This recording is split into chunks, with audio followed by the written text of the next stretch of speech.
Assalamualaikum warahmatullahi wabarakatuh. Halo teman-teman, apa kabar? Semoga kita semua dalam keadaan sehat ya. Teman-teman, jangan lupa untuk selalu menjaga kebersihan dan mengikuti protokol kesehatan dimanapun teman-teman berada.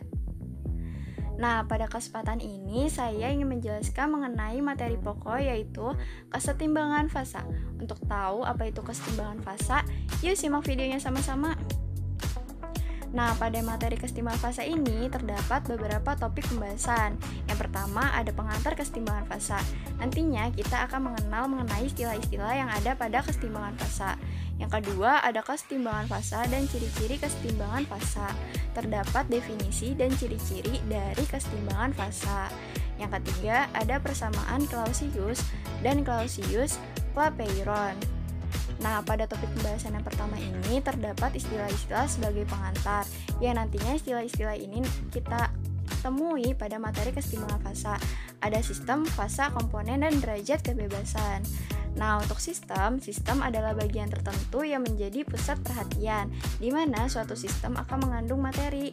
Contohnya, zat kimia dalam tabung reaksi, bahan bakar dalam mesin, dan larutan elektrolit dalam sel elektrokimia. Nah, yang kedua ada fasa. Fasa berasal dari bahasa Yunani yang berarti pemunculan, di mana fasa merupakan keadaan materi yang seragam di seluruh bagiannya. Bagian ini memiliki komposisi kimia dan sifat-sifat fisika yang sama. Nah, teman-teman, untuk wujud dan fasa itu bukan sesuatu hal yang sama ya. Contohnya, hal ini dapat kita lihat dari padatan belerang. Nah, zat yang berwujud padat itu bisa mempunyai dua fasa atau lebih. Hal ini dikarenakan zat tersebut mempunyai dua struktur kristal. Kayak padatan belerang. Padatan belerang itu mempunyai struktur rumbis dan monoklin, sehingga dapat dikatakan fase pada belerang itu ada 4, yaitu gas, cair, padat rombi, dan padat monoklin. Nah, yang ketiga ada komponen. Komponen merupakan jumlah spesies yang ada di dalam sistem. Contohnya zat terlarut dan zat pelarut dalam larutan biner. Nah, pada larutan biner ini terdapat dua komponen, yaitu zat terlarut dan zat pelarut.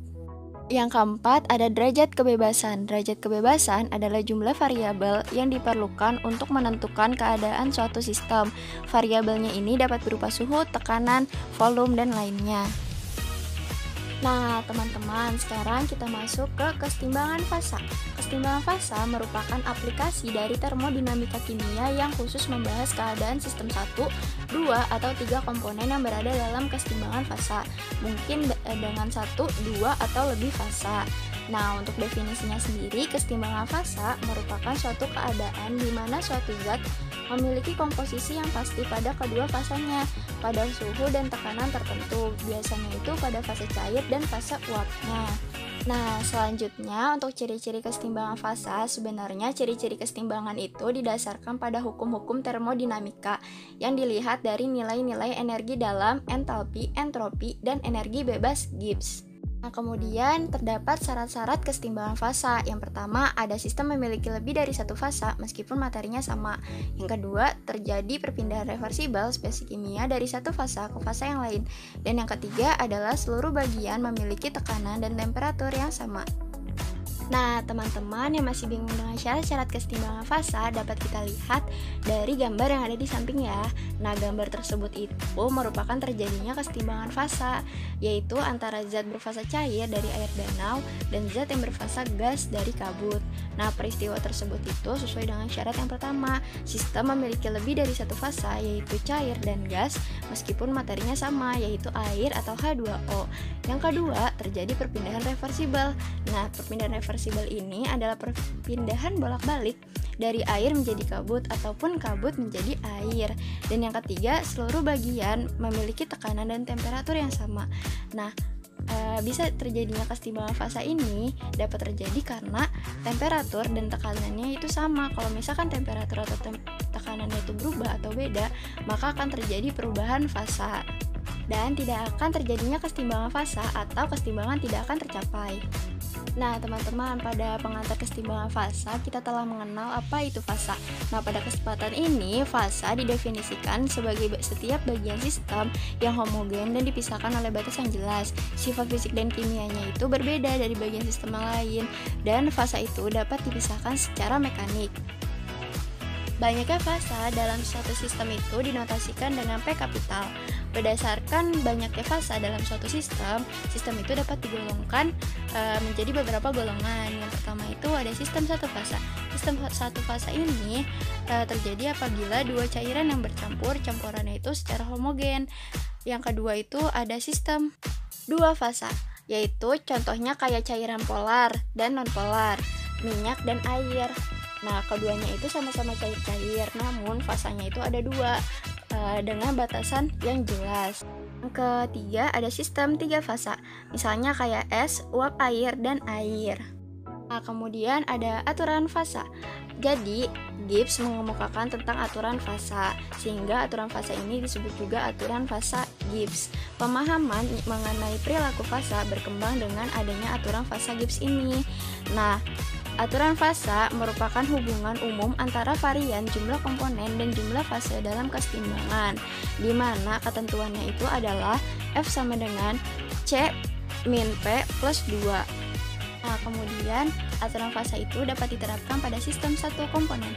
Nah, sebelumnya ketentuannya itu kan F sama dengan C min P plus 2. Nah, karena C atau komponennya itu kita tetapkan dalam satu komponen, maka F sama dengan 1 min P plus 2. Jadi turunannya F sama dengan 3 min P.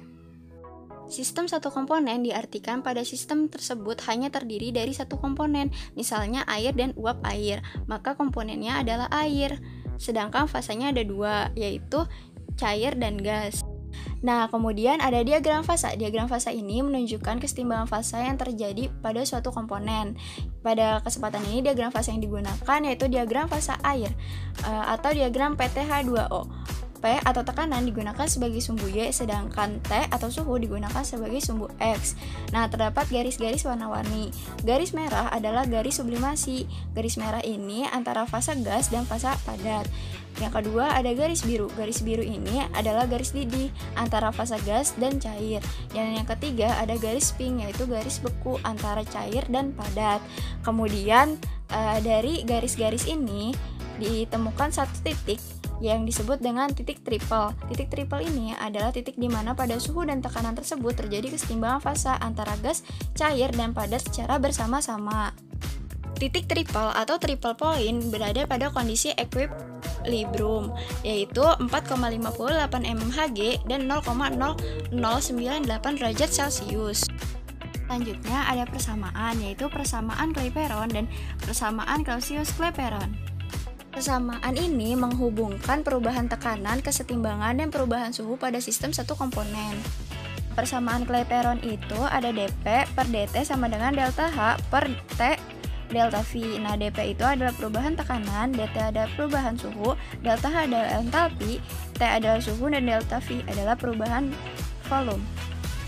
Persamaan Clapeyron ini dapat digunakan untuk menentukan entalpi penguapan, sublimasi, peleburan, maupun transisi antara keduanya. Hal ini dikarenakan delta H pada persamaan Clapeyron itu adalah delta H sublimasi yang diperoleh dari penjumlahan delta H peleburan dan delta H penguapan. Sedangkan untuk persamaan Clausius Clapeyron ini adalah untuk peristiwa penguapan sublimasi. Clausius menunjukkan bahwa persamaan Clapeyron dapat disederhanakan dengan mengandalkan uapnya.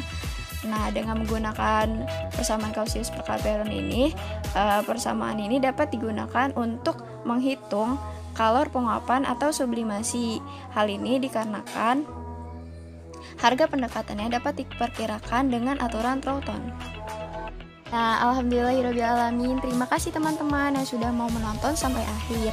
Semoga kita semua dalam keadaan sehat terus ya. Assalamualaikum warahmatullahi wabarakatuh.